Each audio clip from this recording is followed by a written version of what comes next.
जय हिंद। आप सभी का स्वागत है दिशा ऑनलाइन क्लासेस पर। हम इस वीडियो में देखने वाले हैं 2 अंक के सब्जेक्टिव क्वेश्चन को, जो कि एग्ज़ाम के लिए बहुत ज़्यादा इंपॉर्टेंट है। यदि आप बिहार बोर्ड का एग्ज़ाम देना चाहते हैं, मैट्रिक का एग्ज़ाम देने वाले हैं, तो आप इस वीडियो को पूरा कंप्लीट देखें, ठीक है ना। थोड़ी देर के लिए भी आप इसे स्किप ना करें, क्योंकि इसमें सारे इंपॉर्टेंट सब्जेक्टिव को बताया जा रहा है और आप लोगों की बहुत मांग है, तो मैं ऐसी वीडियोज़ को और बनाऊँगा। क्वेश्चन है कि पी के किस मान के लिए समीकरण निम्न समीकरण युग्म का एक अद्वितीय हल होगा। समीकरण दिया गया है, आपको अच्छे से पता है कि अद्वितीय हल होने पर क्या होता है। a1/a2 बराबर नहीं होता है b1/b2, इसे ही कहते हैं अद्वितीय हल, ठीक है। तो सबसे पहली बात है कि यहाँ हम लोग चूज़ करेंगे a का मान, a1 का मान यहाँ से देखिए 4 है, फिर b1 का मान देखेंगे यहाँ से p है, और c1 का मान आप 8 लिखो या फिर इस पर आएगा तो -8 होगा, तो कोई दिक्कत नहीं, आप -8 कर लो। a2 का मान यहाँ से आप 2 लिखोगे, b2 का मान यहाँ से आपका 2 होगा और C2 का मान होगा -2। तो अब लिखेंगे अद्वितीय हल होने पर, कौन सा हल, अद्वितीय हल होने पर क्या नियम है बताओ। तो मेरे प्यारे भाई, अद्वितीय हल होने पर हमारा नियम कहता है कि a1/a2 बराबर नहीं होगा b1/b2, यही है अद्वितीय हल होने पर, ठीक है। तो a1/a2 बराबर नहीं होगा b1/b2, तो a1 का पहला आप मान देखें। a1 का मान क्या है 4, बाय लिखेंगे 2 बराबर नहीं होगा p/2, है ना। तो आप क्या करें, 2 को कैंसिल कर दें, ठीक है। तो बराबर में हमारा आंसर होगा p बराबर नहीं है 4, तो यही होगा हमारा p का मान कि p is not equal to 4। तो इस क्वेश्चन को अच्छे से देख लीजिए, और पहली बात यह है कि इसका आप लोग इसको एक बार अच्छे से नोट करके आप बना लीजिए खुद से, आप भी इस क्वेश्चन को अपने से एक बार फिर से बना लें। चलिए सेम क्वेश्चन दूसरा है, देखिए दूसरा क्वेश्चन सेम टू सेम है इसी तरह से पूरा। तो दूसरा क्वेश्चन कैसा है देखो, ठीक है। तो दूसरा क्वेश्चन जो है आपका वो दिया गया है के किस मान के लिए निम्नलिखित समीकरण युग्म के अपरिमित रूप से अनेक हल होंगे। अनेक हल बोला है, तो पहले आप इसे ठीक कर लो, ठीक है। तो ये मान के चलो कि यहाँ पहले होगा a का मान, a1 का मान यहाँ हो जाएगा के, b1 का मान हो जाएगा 3 और c1 का मान हो जाएगा, उस पर जाएगा तो ये प्लस में, c1 का मान होगा k-3। a2 का मान देखिए क्या दिया है 12, b2 का मान देखिए k और c2 का मान -k, है ना। चलिए इस पर आएगा तो इस पर आएगा तो प्लस में k होगा, है ना। अब यहाँ पर देखो क्या लिखा है, अपरिमित रूप से अनेक हल होंगे। तो यहाँ लिखेंगे अनेक हल होने पर, क्या होता है, पहला तो a1/a2 होता है, b1/b2 और बराबर c1/c2 होता है। तो पहले हम लेते हैं a1/a2 बराबर b1/b2। तो a1 का मान बोलिए k/12 बराबर 3/k, क्रॉस कीजिए, k गुणा k स्क्वायर बराबर 12 किया 36। अब हम लोग लिखेंगे k बराबर √36, तो k का मान पॉजिटिव नेगेटिव में 6 आएगा, ठीक है ना। इसीलिए k का जो मान होगा वो ±6 होगा, और यही हमारा आंसर है ना। k का मान ± में 6 होगा, और आपने देखा कितने बेहतरीन तरीके से आपने इसे हल किया। तो ये वाला क्वेश्चन k का मान वाला, और ये वाला क्वेश्चन, दोनों क्वेश्चन को आप p का मान वाला, दोनों क्वेश्चन को आप अच्छे से देख लें और इसको आराम से कर लीजिएगा, ठीक है। चलिए अब देखते हैं तीसरा क्वेश्चन। तीसरा क्वेश्चन हमारा ये है आज का कि एक समकोण त्रिभुज की ऊंचाई इसके आधार से 7 cm कम है।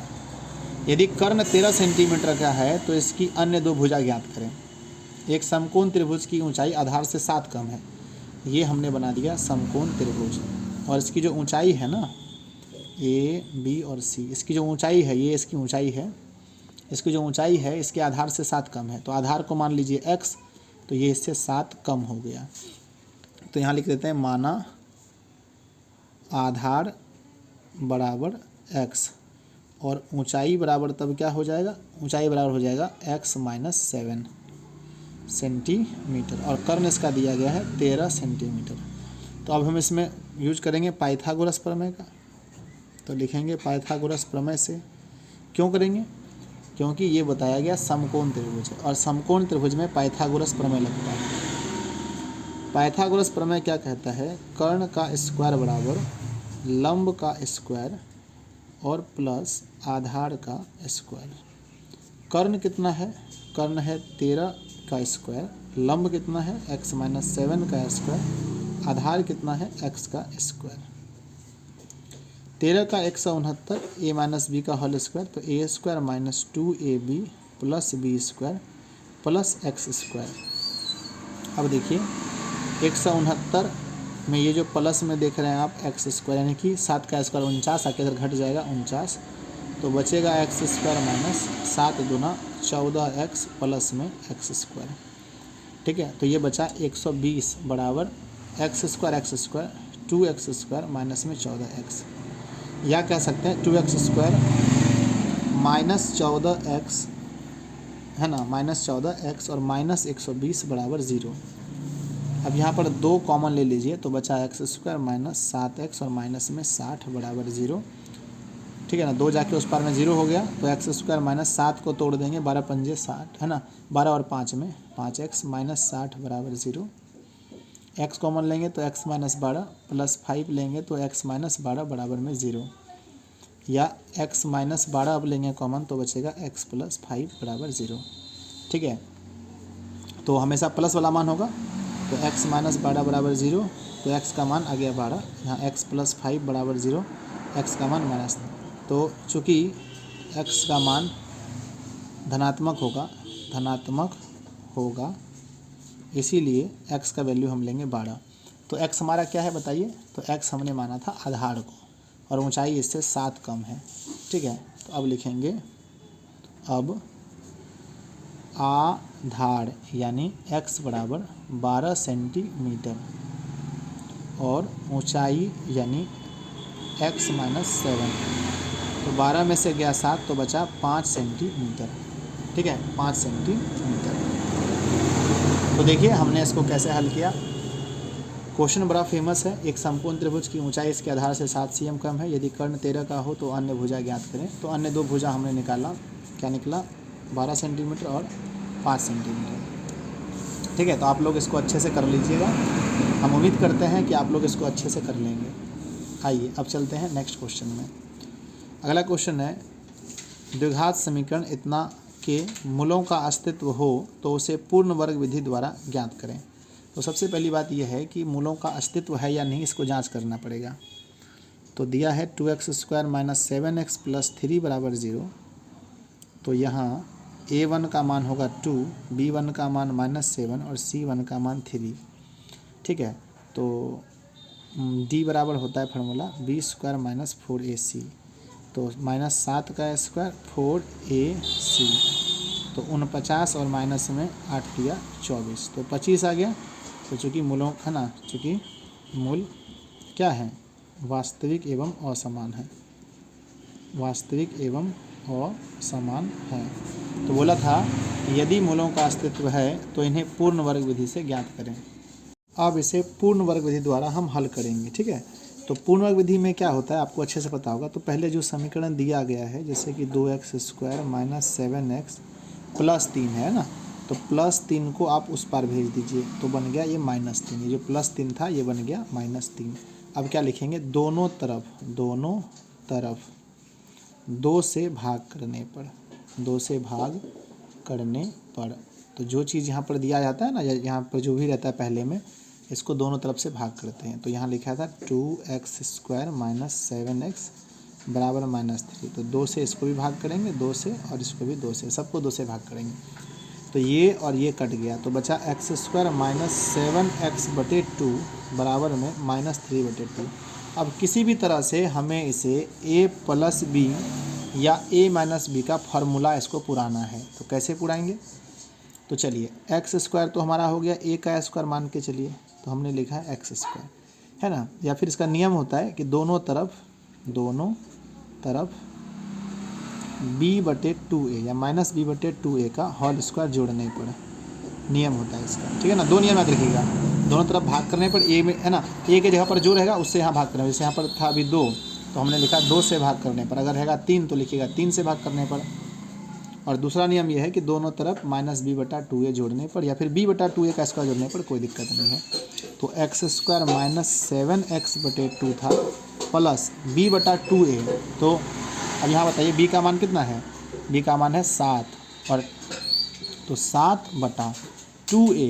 2a का मतलब है 2 और a का मान कितना है, a का मान है 2 तो 4 हो जाएगा। 2 दूना 4 का होल स्क्वायर जोड़ दिए और बराबर इस पार में भी -2 प्लस में 7/4 का होल स्क्वायर जोड़ दिए। अब ज़रा एक बात बताइए, क्या हम इसको ऐसे लिख सकते हैं x² - 2 7/4 और जहाँ पर 2 था वहाँ 4 कर सकते हैं, बोलिए। तो हाँ सर बिल्कुल कर सकते हैं, क्योंकि यहाँ से अगर 2 से हम इस 4 को कटाएंगे तो 2 आ जाएगा। तो देखिए सेम यही चीज़ है, इसको हम ऐसे लिख सकते हैं कि नहीं, हाँ लिख सकते हैं। प्लस 7/4 का होल स्क्वायर बराबर -3/2 प्लस 7 का स्क्वायर 49, 4 का स्क्वायर 16। अब आप हमको एक बात बताइए कि ये जो हमारा बना क्या बना, a² - 2ab, सॉरी अरे 2 एक ये हमने कहाँ दिया, इसको x अलग करना था ना, 2 और इंटू, रुक जाइए, इंटू में x और इंटू में b में 7/4। तो ये हो गया 2, a के जगह में x, देखिए a के जगह में x और b के जगह में, देखिए b के जगह में 7/4 2ab। तो बन गया माइनस में क्या बना 2ab और प्लस b² बराबर इस पर में है ना। तो ये हमारा फार्मूला किसका होता है, ये फार्मूला होता है a - b का होल स्क्वायर का फार्मूला होता है। यानी हम यहाँ लिख सकते हैं x माइनस a का मान है x और b का मान 7/4 का होल स्क्वायर बराबर, एलसीएम कीजिए 2 और माइनस है ना, 2 और 16 का एलसीएम 16 होता है, 8 बार में 8 तिया -24 और प्लस में 49। ठीक है, आइए इस बार में अब हम लोग यहाँ देखते हैं। ठीक है, यहाँ देखते हैं तो यहाँ क्या है हमारे पास, x - 7/4 का होल स्क्वायर बराबर एलसीएम है 16, -24 में जोड़ेंगे 49 तो बचेगा 25। अब ये जो हमारा स्क्वायर है जाके उस पर में रूट बनेगा 25/16, तो प्लस माइनस में हमारा 5/4 आएगा। ये है x - 7/4। तो एक बार हम प्लस लेंगे, एक बार माइनस लेंगे। हम लिखेंगे x बराबर प्लस में 5/4 और ये जाके हो गया प्लस में 7/4। एलसीएम होगा जी 4, ऊपर को जोड़िए 7 5 12, कट के आंसर आ गया 3। ठीक है, अब यहाँ पर फिर देखिए x बराबर, एक बार माइनस में लेंगे, इसको अल्फ़ा बोल दीजिए, अल्फ़ा बोल दीजिए, इसको बीटा बोल दीजिए, ऐसे ही बोल सकते हैं बीटा। तो इस बार होगा जी माइनस में 5/4 और यहाँ से जाके प्लस होगा 7/4। एलसीएम 4 है, -5 प्लस 7 जोड़ेंगे तो 2/4 होगा। कट के हमारा जो आंसर होगा वो 1/2 आएगा। इसीलिए हमारा जो मूल निकला वो क्या निकला, 3 और 1/2। यही हमारा मूल का आंसर है, 3 और 1/2। थोड़ा सा लेंदी ज़रूर है लेकिन आप कर लोगे तो हो जाएगा।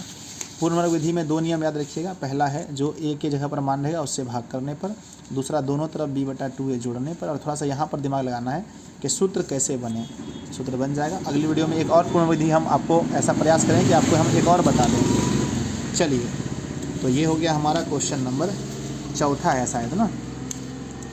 आइए अब देखते हैं 5वां नंबर क्वेश्चन। चलिए, बहुत सारे क्वेश्चंस यहाँ पर दिए गए हैं। चलिए, क्या लिखा है कि AP का 10वां पद ज्ञात करें। ये तो क्वेश्चन बच्चा वाला हो गया, ये तो आप लोग कर ही लोगे।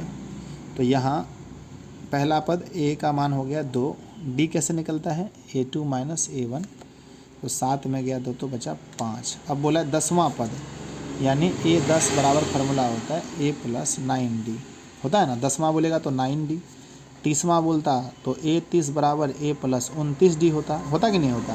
यस, तो A का मान बोलिए क्या लिखा है, 1 कम होता है हमेशा, 10 बोला है तो 9, A का मान है 2 + 9 × 5 तो 9 × 5 = 45 और प्लस में 2 बराबर हो गया 47। ठीक है, नॉर्मल क्वेश्चन था, छोड़िए उसको। वह AP निर्धारित कीजिए जिसका तीसरा पद 5 और 7वां पद 9 है। ये क्वेश्चन अच्छा है।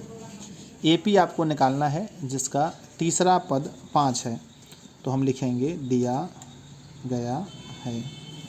तीसरा का मतलब होता है A3 बराबर 5 है, तो इसको लिखेंगे A + 2D बराबर 5, समीकरण 1।